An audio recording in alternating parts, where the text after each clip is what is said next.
Good morning, everyone. It's Makeda Valletta. I hope you are all feeling wonderful.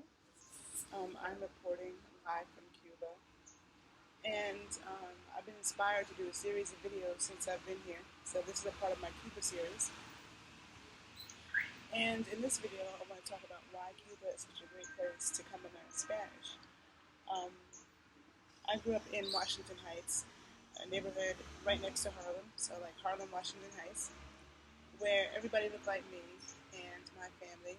Some people look more African than me and my family, and they spoke Spanish. And I remember being a kid, and I used to be like, Dad, you know, I'm confused. I thought that person was black. And my dad would say, they are black. They're black Dominican. Dominican is a race, not a, I mean, sorry, it's a nationality, not a race.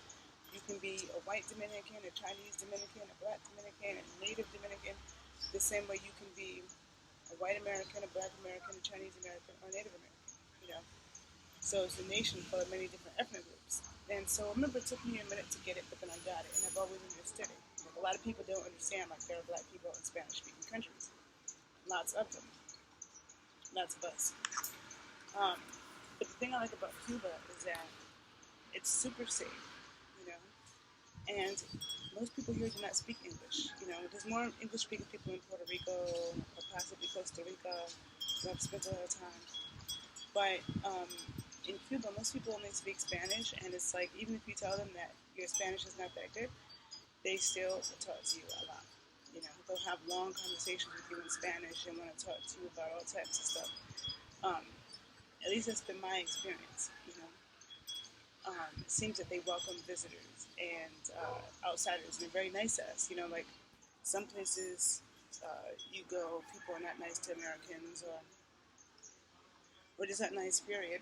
Like when I was in Jamaica, I feel like Jamaicans have a very like a bad attitude a lot of times. It's cultural for them, but they're not the most friendly, warm people.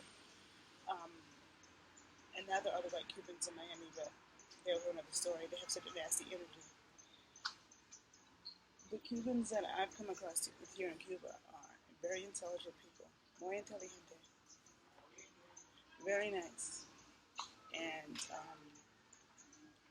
you'll be forced to speak Spanish. So I grew up in a neighborhood full of Spanish speakers. Still to this day, my neighborhood, most of the Dominicans in my neighborhood still only speak Spanish. So if you want to go into businesses and do business with them, you have to speak some Spanish. So most Black Americans from Harlem, from the Bronx, from Washington Heights, do speak some Spanish because we're around so many Dominicans and Puerto Ricans.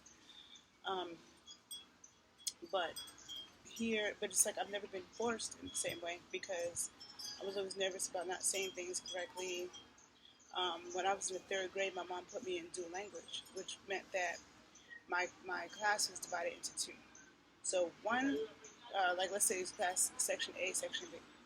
Section A of the class, section A, section B. We had two teachers. One teacher taught us in English all day. Other teacher taught us in Spanish all day, and that was Matemáticas y todo. And so class A would have the English teacher who taught in English on Monday, and class B would have the teacher who taught in Espanol on Monday. Then on Tuesday, we would switch.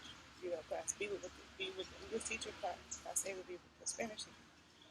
And when the teacher who taught Spanish just taught us in Spanish, spoke to us in Spanish, and she wasn't on the board saying, this is how you say to love, or, it was just that they would speak Spanish to us and teach us in Spanish. And half the class was trying to learn English. The other half of the class was like people from Puerto Rico and Dominican Republic who had just come to the U.S. and didn't speak English and were trying to speak English, and then there were people like me who were trying to learn Spanish. So this is how I grew up in elementary school. Then when I went to junior high, I continued to study Spanish, and then in high school too up there. So I studied Spanish all throughout my years of being in school, and I grew up in Spanish-speaking neighborhoods. A lot of my friends speak Spanish.